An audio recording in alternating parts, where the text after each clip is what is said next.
تو بہت ساری کمیاں کوتاہیاں جو باقی روزوں میں رہ جاتی ہیں، انسان کامل اور اکمل طریقے سے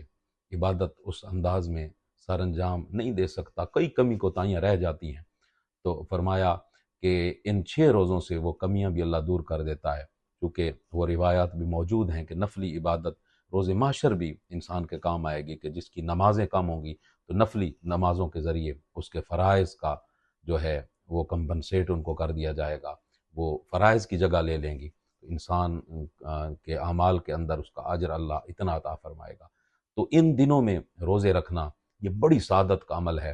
اور ایسے ہے جیسے بندہ پورا سال پھر روزے دار رہے۔